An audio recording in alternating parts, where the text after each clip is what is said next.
भारतीय communist party यानी भाकपा के युवा नेता और जवाहरलाल नेहरू विश्वविद्यालय नई दिल्ली के पूर्व छात्र संघ अध्यक्ष कन्हैया कुमार आजकल बिहार के सियासी गलियारे में कम नजर आते हैं।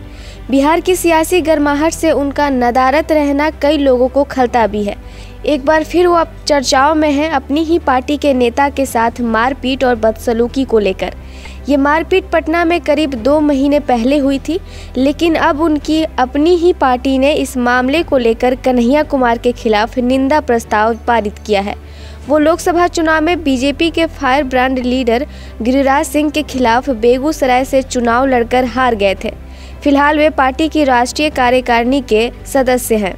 दरअसल ये मामला दिसंबर का ही बताया जा रहा है। मिली जानकारी के अनुसार दिसंबर में ही पार्टी की ओर से बेगूसराय जिला काउंसिल की बैठक आयोजित की गई थी।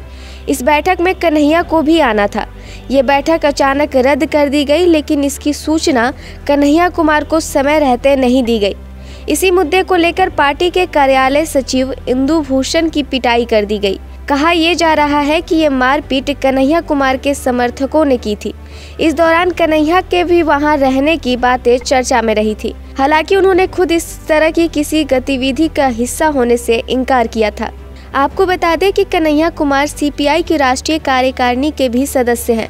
सीपीआई के राष्ट्रीय महासचिव डी राजा की उपस्थिति में पार्टी की हैदराबाद में नेशनल काउंसिल की बैठक हुई, जिसमें कन्हैया के बर्ताव की आलोचना की गई और उनके खिलाफ निंदा प्रस्ताव पास किया गया है।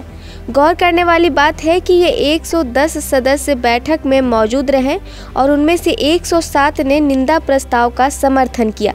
तेलंगाना सीपीआई के राज्य सचिव सी वेंकट रेड्डी ने कहा कि इस नौजवान नेता को इस तरह की चीजों से दूर रहना चाहिए। इस बैठक में पार्टी के कई बड़े नेता शामिल थे। पार्टी नेताओं ने कन्हैया से उनके व्यवहार में शालीनता बरतने की अपील की। ये पहली बार नहीं है जब कन्हैया कुमार के साथ विवाद जुड़ा हो। पहले भी उनके साथ कई विवाद जुड़ चुके हैं।